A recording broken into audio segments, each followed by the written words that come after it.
আসসালামু আলাইকুম। ষষ্ঠ শ্রেণীর প্রিয় শিক্ষার্থীরা, তোমাদের নতুন বই ২০২৬-এর গণিতের দেখো ১৭ নম্বর পৃষ্ঠায় আমরা রয়েছি। অনুশীলনী ১.৩-এ।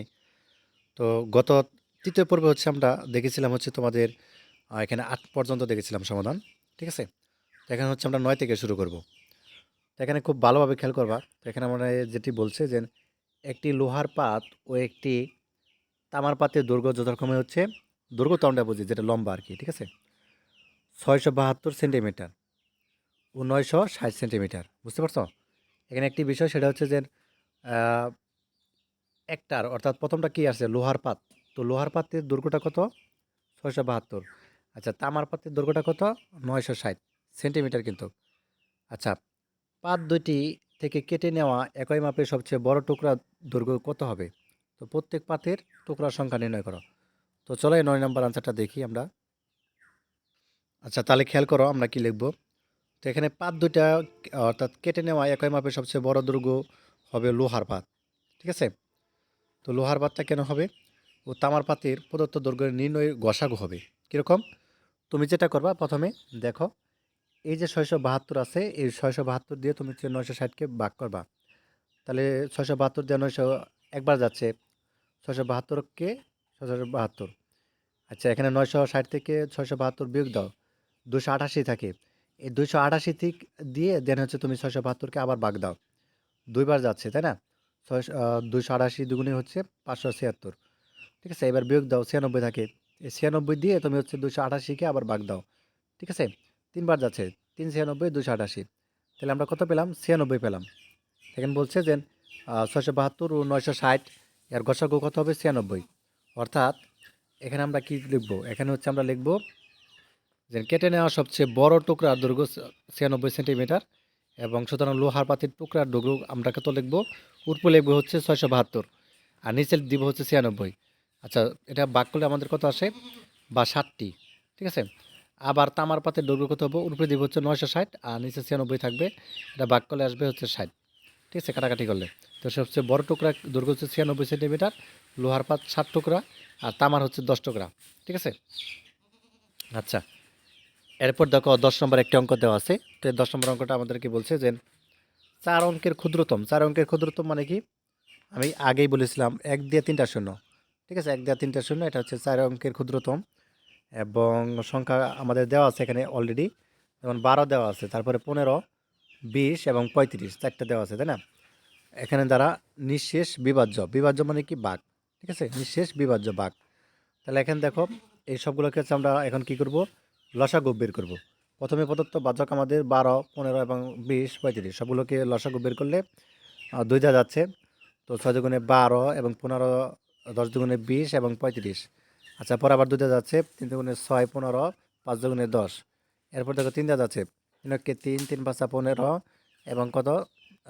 ৫-এর ৫ থাকবে, আর ৩৫-এ ৩৫ থাকবে। ৫ দেওয়া যাচ্ছে, ৫ একে ৫, ৫ একে ৫, ৫ একে ৫, ৫ ৭ ৩৫। আমরা কত কত পেলাম? ২ পেলাম, ২ পেলাম, ৩ পেলাম, ৫ পেলাম, ৭ পেলাম। সবগুলোকে গুণ করব, ৪২০ হয়। তো আমরা এখন কি করব এগুলোকে? দেখো, খুব ভালোভাবে খেয়াল করো। তো আমরা লিখব কি? আমরা জানি ৪ অঙ্কের ক্ষুদ্রতম সংখ্যা হচ্ছে ১ দিয়ে ৩টা শূন্য, একটু আগে যেটা বলতেছিলাম, এই যেটা। ঠিক আছে?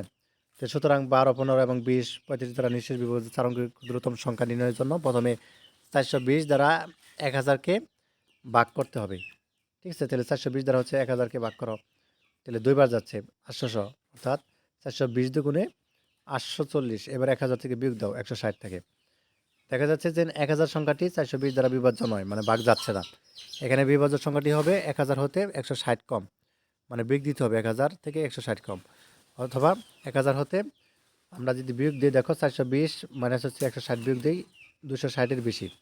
কিন্তু ১০০০ হতে যদি ১৬০ কম হয়, সংখ্যাটি ৩ অঙ্কের বিদায় গ্রহণযোগ্য নয়। তো সুতরাং সংখ্যাটি হবে কত?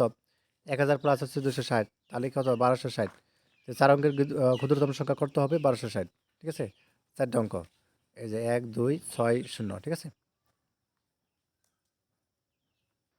আচ্ছা, এরপর দেখো তোমাদের হচ্ছে ১১ নম্বর একটা অঙ্ক দেওয়া আছে, সেটা হচ্ছে যে এখানে বলছে ৫ অঙ্কের বৃহত্তম সংখ্যা। আগেরটা ছিল ক্ষুদ্রতম, এবার কিন্তু বৃহত্তম। ৫ অঙ্কের বৃহত্তম মানে কি? এই যে ৫ অঙ্কের ৫টা ৯ হবে। ঠিক আছে, ৫টা ৯ হবে।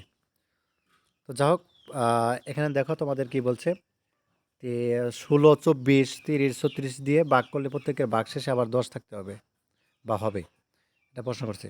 তাহলে আমরা হচ্ছে প্রথমে এটা বের করে নেই, 16, 24, 30 এবং 36। তাহলে এখানে দেখো, 8 দুগুণে 16, 24 দুগুণে 12, আচ্ছা 12 দুগুণে 24, 15 দুগুণে 30 এবং 18 দুগুণে 36। আবার দুইটা যাও, 4 দুগুণে 8, 6 দুগুণে 12, 15, 9 দুগুণে 18। এবার দুইটা যাও, 2 দুগুণে 4, 3 দুগুণে 6, 15 এবং 9। তিনটা যাচ্ছে, 2 2, 3 একে 3, 3 পাঁচা 15 এবং 3 3 9। সবগুলোকে গুণ করো, 720। এই 720 আমরা জানি 5 অঙ্কে যে বৃহত্তম সংখ্যা সেটা হচ্ছে 5টা 9 হবে। আচ্ছা, সুতরাং 5টা 9কে তুমি 720 দ্বারা যদি ভাগ করো, তাহলে নিঃশেষ বিভাজ্য সংখ্যা নির্ণয় করি। তাহলে 720কে আমরা কত দ্বারা ভাগ করব? আহ, না, এটা হচ্ছে 5টা 9 যে আছে এটা হচ্ছে আমরা 720 দ্বারা ভাগ করব। তাহলে ভাগ করলে দেখো, প্রথমে 3 অঙ্ক নেই, 999, তাহলে একবার যাচ্ছে। বিয়োগ করলে 27, আর একটা 9 কেটে নামাই, 2799। এবার 3 করে যাচ্ছে, 2160। তারপরে বিয়োগ করি 63, তারপরে আহ, বিয়োগ করলে হচ্ছে আমাদের থাকে 639, তারপরে আরেকটা 9 কেটে নামাই, তাহলে হয় 6399। ভাগটা দেখো কীভাবে। আচ্ছা, তারপরে কি করতে হবে? ধ্যান হচ্ছে তোমাদের এখানে কি করতে হবে, তারপর হচ্ছে বিয়োগ করো, বিয়োগ করে নামাও। বিয়োগ করে নামালে হচ্ছে আমাদের এটা থাকে ভাগশেষ। তো এখানে 5টা 9 বা হচ্ছে যে বৃহত্তম সংখ্যা আছে 720 দ্বারা বিভাজ্য নয়, মানে ভাগ যাচ্ছে না। তো এখানে 639 অবশিষ্ট থাকে। এই যে দেখতে পাচ্ছ যে এটা 639 ভাগশেষ থাকে আর কি। তো বাহ্য, আমাদের বাহ্য হচ্ছে এটা 5টা 9 থেকে 639 কম হলে প্রাপ্ত সংখ্যাটি 720 দ্বারা বিভাজ্য। তাহলে 720 মাইনাস হচ্ছে এই যে এটা 639, এটা বিয়োগ দাও, তাহলে 81 বেশি হলেও 720 দ্বারা বিভাজ্য হবে। কিন্তু এই যে এটার সাথে আবার 81 যদি যোগ করো তাহলে কত হবে? একক, দশক, শতক, হাজার, অযুত লক্ষ, 1,81,000 সংখ্যাটি 6 অঙ্ক বিশিষ্ট, যা গ্রহণযোগ্য নয়। কাজে নিঃশেষ বিভাজ্য 5 অঙ্কের বৃহত্তম সংখ্যা হবে এত, তোমাকে মাইনাস করতে হবে। তাহলে এত থাকে 2, 4, 5 অঙ্কের, ঠিক আছে। তো প্রত্যেকের ভাগশেষে 10 বিদ্যমান, ঠিক আছে। বৃহত্তম সংখ্যাটি হবে কি, এটার সাথে তুমি হচ্ছে 10 যোগ করে দিবে, তাহলে হবে এত। তো এটাই হচ্ছে বৃহত্তম সংখ্যা, 5টা অঙ্ক, ঠিক আছে। আচ্ছা, এই ছিল চতুর্থ পর্ব। ধন্যবাদ সবাইকে ভিডিওটি দেখার জন্য। আল্লাহ হাফেজ।